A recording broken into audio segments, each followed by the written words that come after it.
The Velrath Dominion had ruled the stars for 300 years. They had conquered 47 worlds. Their ships were feared across the galaxy. No species had ever defeated them in battle.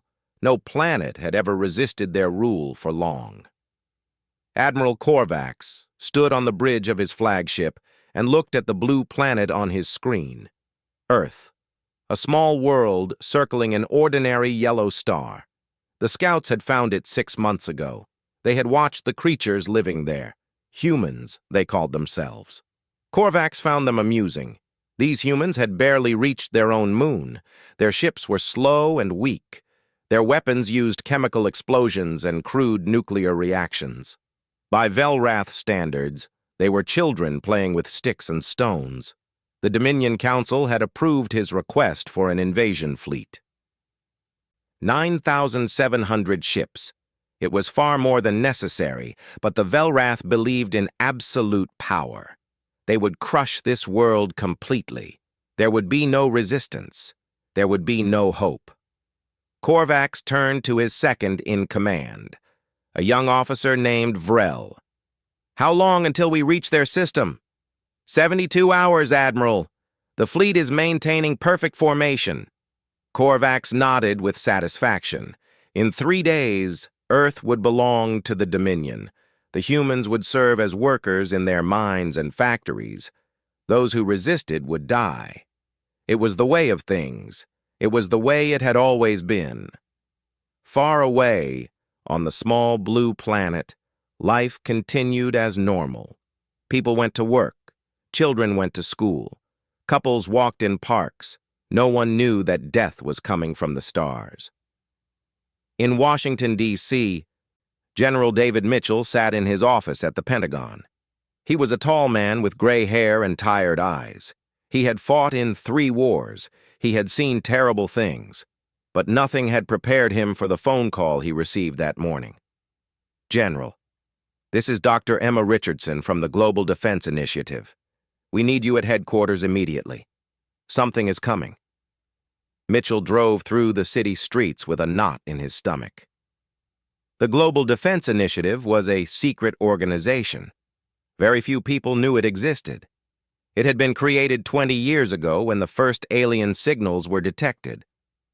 World leaders had decided to prepare for the worst while hoping for the best. The worst was now here. Dr. Richardson met him at the door. She was a small woman with short brown hair and glasses. Her hands were shaking. "General, look at this." She led him to a large screen showing the solar system. At the edge, near the orbit of Neptune, thousands of red dots were appearing, more and more every second. "What am I looking at?" Mitchell asked, though he already knew the answer. "Ships. Alien ships. Our satellites detected them an hour ago. They are slowing down from very high speed. Our best estimate is 9,000, maybe more." Mitchell felt the blood drain from his face. "How long do we have?" 72 hours. Maybe less. The next 48 hours were chaos. World leaders gathered in emergency meetings. Old enemies sat at the same table. Russia, China, America, Europe, all of them facing the same threat. For the first time in human history, there were no sides. There was only Earth. Secretary General Thomas Park addressed the United Nations. He was a calm man, known for his steady voice and careful words. But today his voice shook. "We have confirmed that an alien fleet is approaching our planet. Their intentions appear hostile. We have 2 choices. We can surrender and hope for mercy, or we can fight and hope for a miracle." The vote was unanimous.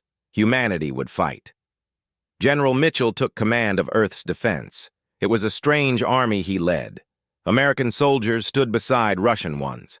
Chinese pilots trained with European crews.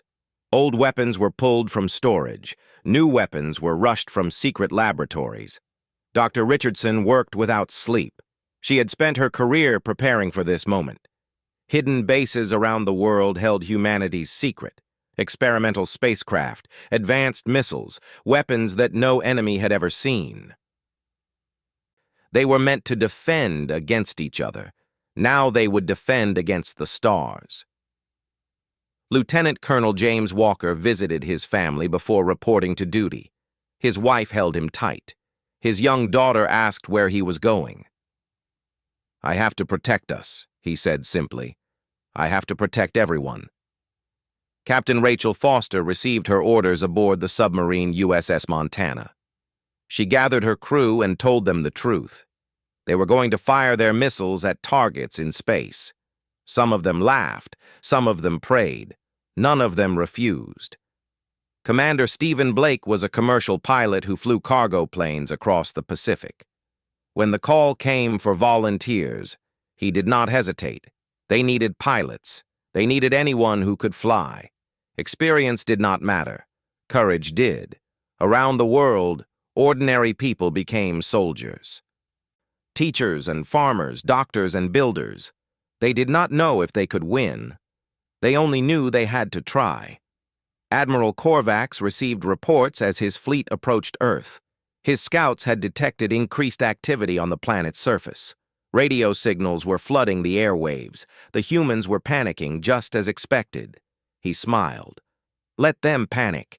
Let them prepare their pitiful defenses. It would make no difference. His fleet would sweep aside their resistance like wind blowing away dry leaves. "Send the standard message," he ordered. "Demand their surrender. Give them one chance to submit peacefully." The message traveled at the speed of light toward the blue planet. Surrender or die. Submit or be destroyed. The Velrath had sent this message to 47 worlds. Every single one had surrendered. Earth would be the 48th, or so they believed. General Mitchell stood in the command center, surrounded by screens and officers and the weight of human survival. The alien message arrived. He read it carefully. Then he looked at the men and women around him. "Send our reply," he said quietly. "Tell them we decline." Outside, the stars were cold and distant, but somewhere out there, death was coming, and humanity was ready to meet it. The Velrath fleet emerged from the darkness like a wave of death. 9,700 ships stretched across the void in a perfect crescent formation. Their hulls were black and silver, covered with weapons that could melt cities. Their engines burned with blue fire. They were beautiful in the way that storms are beautiful, terrifying and unstoppable. Admiral Korvax stood on his bridge and watched Earth grow larger on his screens. The planet was so small, so fragile. He almost felt sorry for the creatures living there. Almost. "Admiral, we have received the human response to our surrender demand." Korvax raised one eyebrow. "And?" "They said no." For a moment, the bridge was silent. Then Korvax began to laugh.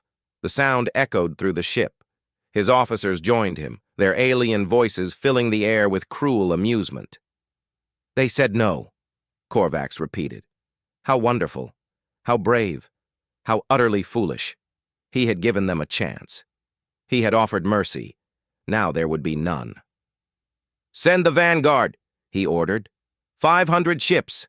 Destroy their satellites. Eliminate their orbital defenses. Show them what true power looks like. The vanguard broke formation and accelerated toward Earth. 500 warships, each one capable of destroying a city in seconds. They expected no real resistance. They expected easy victory. They were wrong. Lieutenant Colonel James Walker sat in the cockpit of his spacecraft, hidden in the shadow of the moon. Around him, 47 other pilots waited in silence. They were the first orbital defense wing, humanity's secret weapon, built in underground factories over 2 decades. The ships were small and ugly compared to the alien vessels. They had no shields. Their armor was thin. But they were fast, incredibly fast, and they carried weapons that the Velrath had never imagined. "All pilots, this is Walker. The enemy is entering weapons range. Remember your training. Remember why we're here. Today we fight for everyone who ever lived. Today we fight for everyone who ever will live." He paused, looking at Earth hanging in the blackness. His home, his family, everything he loved. Let's show them what humans can do. The first orbital defense wing launched from their hiding positions like arrows from a bow. The Velrath detected them immediately, but their commanders were confused. These tiny ships were no threat. Their weapons systems were primitive. Why were they attacking? The answer came in fire and thunder. Walker's ship screamed toward the nearest destroyer. Enemy weapons fired at him, but he was too fast, too nimble. He dodged between plasma bursts that could have vaporized him. His targeting computer locked onto the enemy vessel. "Fox 1, he said calmly, and pressed the button. The missile that left his ship carried a nuclear warhead. It was a simple weapon by galactic standards, crude atomic fire. The Velrath shields were designed to stop energy weapons, not physical objects traveling at incredible speed. The missile punched through the shield like a fist through paper. It struck the destroyer's hull and detonated. The explosion was silent in the vacuum of space, but it was blinding. The Velrath ship vanished in a ball of atomic fire. One moment it was there, the next moment only debris remained. Across the battlefield, more human pilots were finding their targets. More missiles were flying, more ships were dying. The Velrath commanders could not believe what they were seeing. Their shields were useless.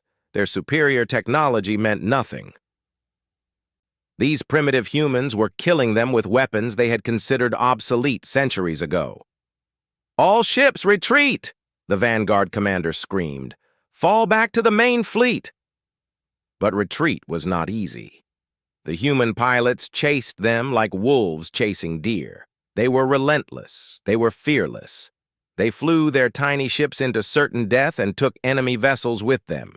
By the time the Vanguard escaped, they had lost 127 ships. Admiral Korvax stared at the casualty reports. His hands were shaking.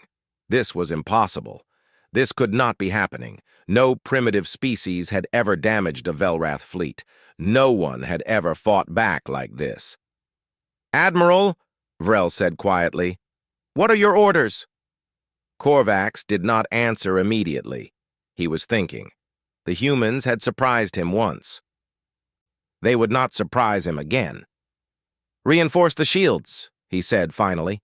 "Update the targeting systems to track smaller vessels. We underestimated them.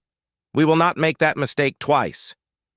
On Earth, people watched the battle through telescopes and satellite feeds. They saw the flashes of light in the sky. They saw their pilots fighting against impossible odds. And for the first time since the aliens arrived, they felt something other than fear. They felt hope. General Mitchell received Walker's report with tears in his eyes. "You did it, Colonel! You actually did it!"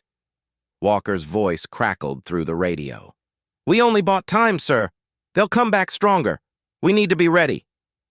Mitchell looked at the screens showing the alien fleet regrouping in the distance. Walker was right. This was only the first battle. The war was far from over. But they had proven something important today. The Velrath could be hurt. The Velrath could be killed. They were not gods. They were not invincible. They were just another enemy. And humanity had been fighting enemies since the first human picked up a rock and decided not to be prey anymore. "Get some rest, Colonel," Mitchell said. "The next wave is coming soon." Outside, the stars continued their ancient dance. But something had changed. The galaxy had noticed Earth. The galaxy had learned that humans were not prey. Humans were predators who had simply been waiting for worthy prey. And now, the hunt had begun. The Velrath spent 12 hours preparing their second attack. Their engineers worked without rest, strengthening shields and updating weapons. Admiral Korvax personally reviewed every modification. He would not be embarrassed again. "The humans used nuclear weapons," he told his commanders. "Primitive atomic devices. Our shields were not designed to stop physical objects. Now they are. Their trick will not work twice." He was right about that. The same trick would not work again. But humans had many tricks. On Earth, General Mitchell gathered his commanders in the war room. The screens showed the alien fleet preparing for another assault. This time, they were sending everything. All 9,000 remaining ships were moving toward Earth in a massive wave. "Our orbital fighters cannot stop that many," Walker reported. His voice was tired. He had not slept since the first battle. "We hurt them, but we cannot stop them." Mitchell nodded slowly. He had known this moment would come. The secret weapons had bought them time. But time was running out. "Then we use everything else," he said quietly. Dr. Richardson stepped forward. Her face was pale but determined. "General, if we do this, there is no going back. The environmental damage alone—" "If we don't do this," Mitchell interrupted, "there won't be an environment to damage. There won't be anything." He turned to the screens showing military bases around the world. Submarines hiding in deep oceans, missile silos buried under mountains, bomber aircraft waiting on runways. For 70 years, these weapons had pointed at each other. Nation against nation, brother against brother. Now they had a common enemy. "Send the order," Mitchell said. "All forces, everything we have." Captain Rachel Foster received the order aboard the USS Montana. She read it 3 times, making sure she understood.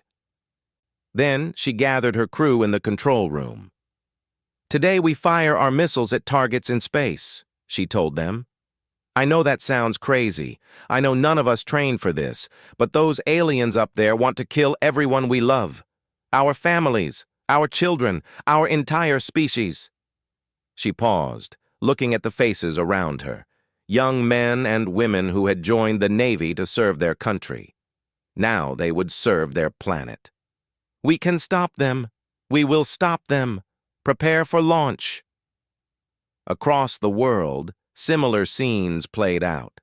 Russian submarines surfaced in the Arctic. Chinese missile bases activated their launchers.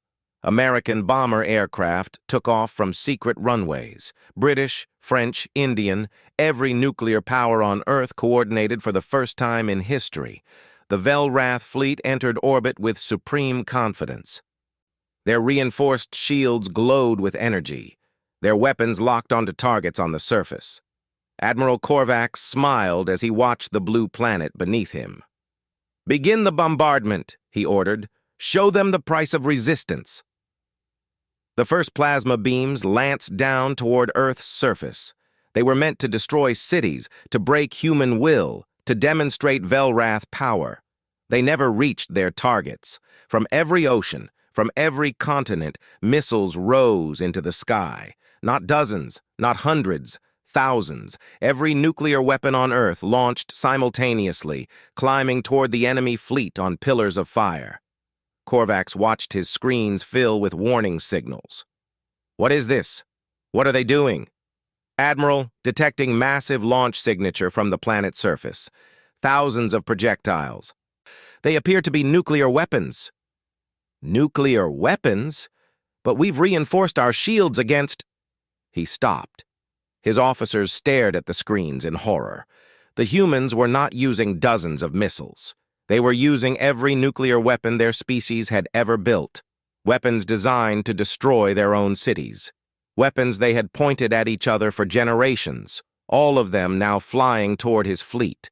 The Velrath shields could stop a few nuclear explosions. They could not stop thousands. The first wave of missiles reached the fleet. The explosions began.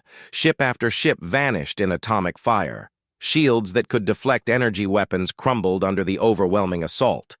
Armor that could withstand plasma melted in nuclear heat. Captain Foster watched her missiles climb through the atmosphere.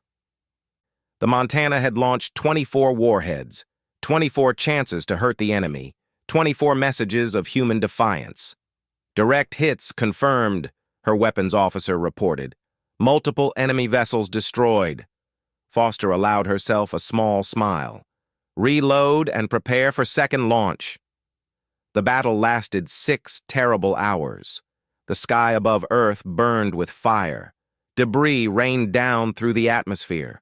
Some missiles missed their targets. Some were destroyed before impact.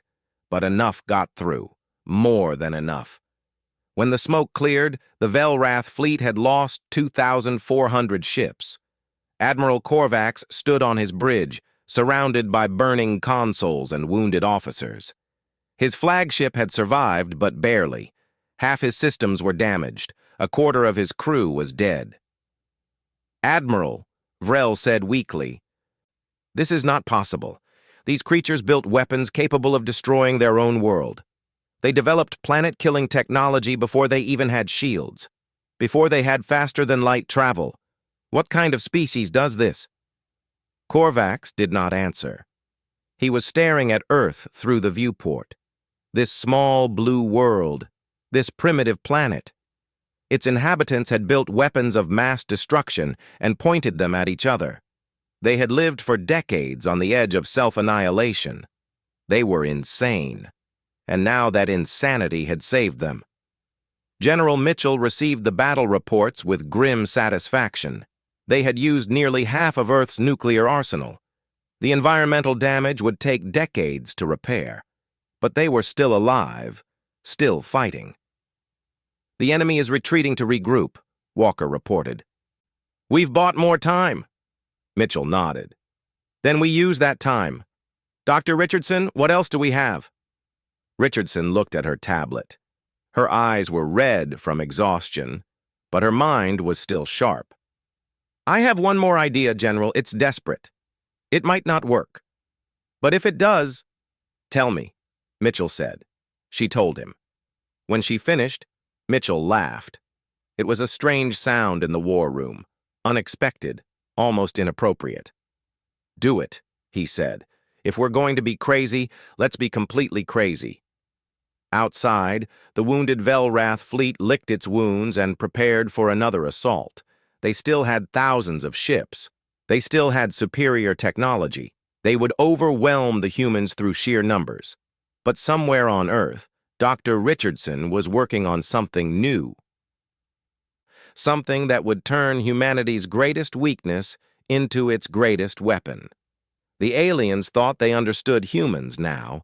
They thought they had seen the worst Earth could offer. They were wrong. The worst was yet to come. The Velrath had never felt fear before. They had conquered species across the galaxy. They had crushed rebellions. They had destroyed entire civilizations. Fear was something their enemies felt, not them. But watching their fleet burn around Earth, something changed. For the first time in 300 years of conquest, the Velrath felt afraid. Admiral Korvax refused to accept defeat. He had lost nearly 3,000 ships, but he still commanded over 6,000, more than enough to overwhelm any defense, more than enough to burn Earth to ashes. "All ships advance," he commanded. "Maximum speed. Converge on the planet. We will end this now." His remaining fleet obeyed. 6,000 warships moved toward Earth in a wall of death. Their weapons charged. Their shields glowed. They would carpet the planet with fire until nothing remained but glass and shadows. On Earth, General Mitchell watched the enemy approach. His face was calm, but his heart was heavy. They had used most of their nuclear weapons. The orbital defense fighters were exhausted and damaged. There was nothing left. Nothing except Dr. Richardson's final plan. "Emma," Mitchell said quietly, "are you ready?" Richardson sat at her console, fingers flying across keyboards. She had not slept in 3 days. Her eyes were bloodshot, her hands trembled, but her voice was steady. "Almost there, General.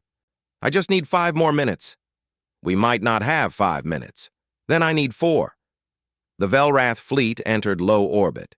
From the surface, people could see them now, dark shapes blocking the stars, spreading across the sky like a plague. Mothers held their children. Lovers held each other. Prayers rose from every religion on Earth. Commander Stephen Blake sat in the cockpit of a converted cargo plane. Around him, 70 other aircraft waited on runways across the world. They were not military pilots. They were commercial aviators, freight haulers, crop dusters. Anyone who could fly had volunteered for this mission. Their planes carried modified missiles, the last of Earth's nuclear arsenal, fitted with guidance systems that Richardson had designed. It was a desperate plan, a suicide mission. Most of them would not survive. Blake activated his radio. "All pilots, this is Blake. I know most of you are not soldiers. I know you have families waiting for you. I know you're scared." He paused, looking at the photo of his daughter taped to his instrument panel. She was 7 years old. She liked dinosaurs and chocolate ice cream. She thought her daddy flew planes that carried important packages. "But those things up there want to take everything from us. Our homes, our families, our future. We can't let that happen. So today we're not cargo pilots. Today we're warriors." He heard voices responding, scared voices, determined voices, voices that cracked with emotion but refused to break. "Let's fly." The aircraft took off from runways around the world. 70 planes climbing toward certain death. The Velrath detected them immediately, but they posed no threat. Small aircraft with primitive missiles. The fleet's point defense systems would destroy them easily. But the planes were not the weapon. Dr. Richardson pressed the final key and looked up at the screens. Around Earth, every satellite in orbit suddenly came alive. Weather satellites, communication relays, GPS systems, dead satellites that had been floating as debris for decades, even the International Space Station. Humanity had been launching things into space for 70 years. Thousands of objects circled the planet, a ring of metal and wire and forgotten technology. Most people considered it junk. Richardson had turned it into a weapon. "Activating the network," she announced. "All satellites responding." The objects began to move. Small thrusters, hastily attached over the past 2 days, fired in precise sequences. Orbital paths shifted, speeds increased. Thousands of pieces of space debris accelerated toward the Velrath fleet. Admiral Korvax saw the warning signals and laughed. "They're throwing garbage at us? Have they lost their minds?" Then the first satellite struck his flagship. It was a weather satellite, weighing only 200 kilograms, but it was traveling at 18,000 kilometers per hour. The impact punched through shields designed to stop energy weapons. It tore through armor like paper. It killed 30 crew members in an instant. More impacts followed, hundreds of them, thousands of them. The Velrath called it the human swarm. Ships that had survived nuclear attacks were torn apart by GPS satellites. Destroyers were crippled by defunct communication relays. The International Space Station, evacuated days earlier, crashed into a Velrath cruiser and destroyed it completely. In the chaos, Blake's squadron arrived. Their missiles found targets through the confusion. Nuclear fire bloomed again among the alien ships. The Velrath could not fight back. They were too busy trying to survive the rain of debris. Blake watched a piece of some old satellite punch through an enemy destroyer. He laughed out loud, a wild, desperate sound. "They spent centuries building the perfect weapons," he shouted, "and we're beating them with junk." His plane shook as enemy fire came close. Warning lights flashed. His engines were failing, but he did not stop. He could not stop. Not until his missiles were gone. Not until he had nothing left to give. When his last missile flew, Blake felt peace wash over him. He had done his part. His daughter would have a future. That was enough. His plane spiraled downward, trailing smoke. But somehow, impossibly, he managed to control the descent. He crashed into the ocean and survived. Rescue helicopters found him floating in his life jacket, laughing and crying at the same time. Most of his squadron survived too. Not all, never all, but more than anyone expected. The Velrath fleet broke. Ships that had never retreated in their entire history turned and ran. They fled from satellites and space stations and the burning corpses of their comrades. Dr. Richardson slumped in her chair. The screens showed victory. The enemy was in full retreat. Earth had survived. "We did it," she whispered. "We actually did it." General Mitchell put his hand on her shoulder. "You did it, Emma. You saved us all." But as they watched the Velrath flee, they knew this was not over. The enemy still had ships. They would regroup. They would return. And next time, humanity might not have any more tricks left. Or would they? Mitchell looked at the battlefield. The burning ships, the scattered debris, the evidence of human creativity and desperation and refusal to die. Maybe, he thought, humans would always have one more trick. Maybe that was what made them human. Maybe that was why they would win. Admiral Korvac stood alone on the bridge of his dying flagship. Warning lights flashed red in the darkness. Smoke filled the air. Half his crew was dead. The other half was desperately trying to keep the ship functioning. Through the cracked viewport, he could see the remains of his fleet, ships burning in the void. Ships tumbling without power, ships that had been the pride of the Velrath Dominion, reduced to scattered wreckage. He had arrived at Earth with 9,700 warships, the greatest invasion fleet in Velrath history. Enough firepower to conquer any world in the galaxy. Now he had fewer than 200 ships still capable of flight, and many of those were badly damaged. "Admiral," Vrel said quietly. His second-in-command was wounded. Blue blood stained his uniform, but he was still standing, still loyal. "We must retreat. If we stay, we will all die." Korvax did not respond immediately. He was watching Earth through the viewport. The small blue planet hung in the blackness, surrounded by the debris of battle. Fires burned on its surface where weapons had struck. Smoke rose from damaged cities. The humans had paid a terrible price for their victory, but they had won. For the first time in 300 years, the Velrath Dominion had been defeated. Not by a superior enemy, not by advanced technology, by primitives, by creatures who had been killing each other with nuclear weapons before they learned to travel between stars, by a species so violent, so stubborn, so completely insane that they had turned their own self-destructive nature into a weapon. "How many ships have clear escape paths?" Korvax asked. Vrel checked his console. His hands were shaking. 17, Admiral. 17 ships can escape immediately. The others need more time for repairs." 17, out of nearly 10,000. Korvax closed his eyes. He thought of the 47 worlds the Dominion had conquered. He thought of the species they had crushed, the civilizations they had destroyed, the millions they had enslaved. The Velrath had believed themselves invincible. They had believed the galaxy belonged to them by right of strength. They had been wrong. "All ships," Korvax said into his communicator. "This is Admiral Korvax. Prepare for emergency retreat. We are leaving this system." The remaining Velrath vessels began to move. Slowly, painfully, they turned away from Earth and pointed toward the distant stars. Their engines fired, pushing them toward escape velocity. On the planet's surface, people watched them go. They stood in the ruins of their cities and looked up at the sky. They saw the enemy retreat. They saw survival.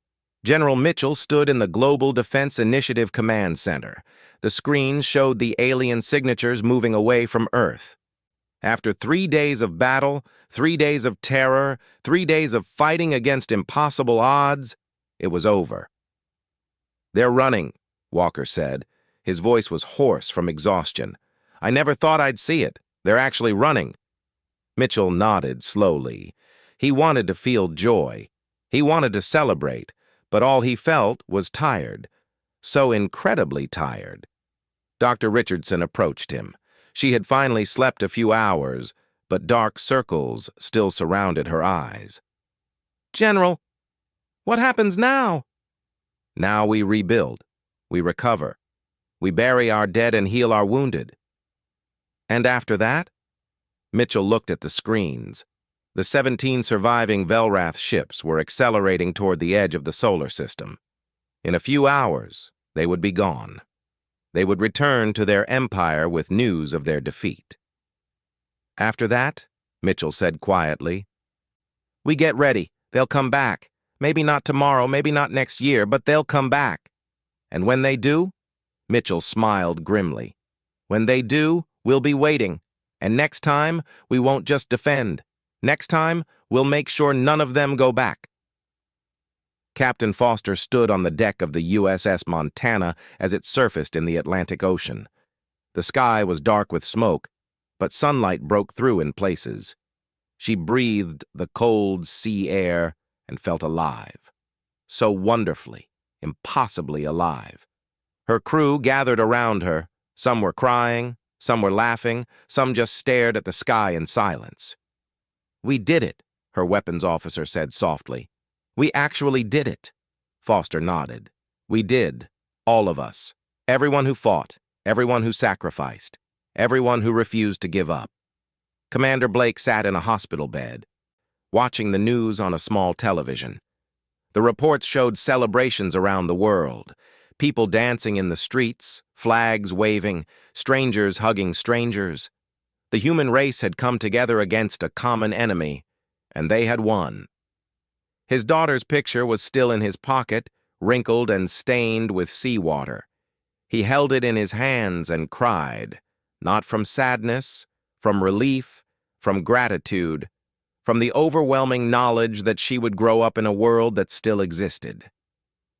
The 17 surviving Velrath ships crossed the orbit of Neptune.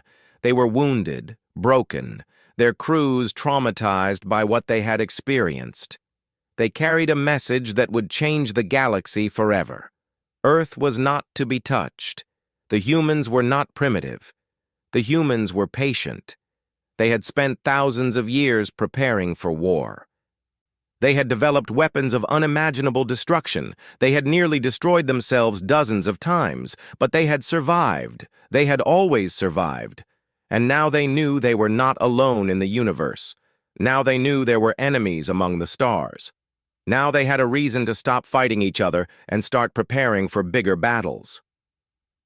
Admiral Korvax recorded his final report before entering hibernation for the long journey home. "The invasion of Earth has failed," he said into the recorder. His voice was flat, empty. "The humans possess a quality we did not anticipate. They are not merely violent. They are relentlessly adaptable. They turn every weakness into strength. They use desperation as fuel." He paused, gathering his thoughts. "Recommendation to the Dominion Council. Do not attempt another invasion of Earth.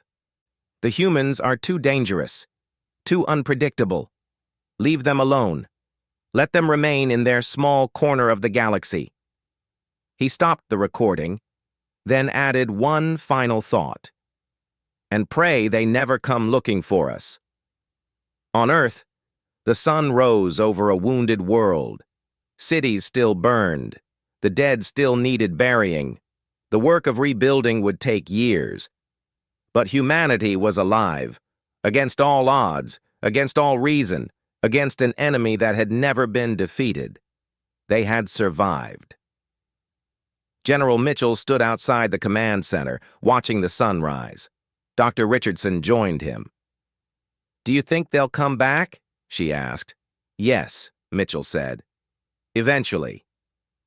"Will we be ready?" Mitchell thought about Walker and his pilots, about Foster and her submarine crew, about Blake and his volunteers, about billions of ordinary people who had become warriors when their world needed them. "We're humans," he said finally. "We're always ready for a fight. We've been practicing on each other for 10,000 years. He smiled, a tired, determined smile. "Now we finally have someone worthy to fight." Above them, the stars glittered in the morning sky. Somewhere out there, the 17 survivors of the Velrath invasion fleet were carrying a warning to the galaxy. Do not disturb the humans. They are not prey. They are not primitive. They are the most dangerous species in the galaxy, and now they know it.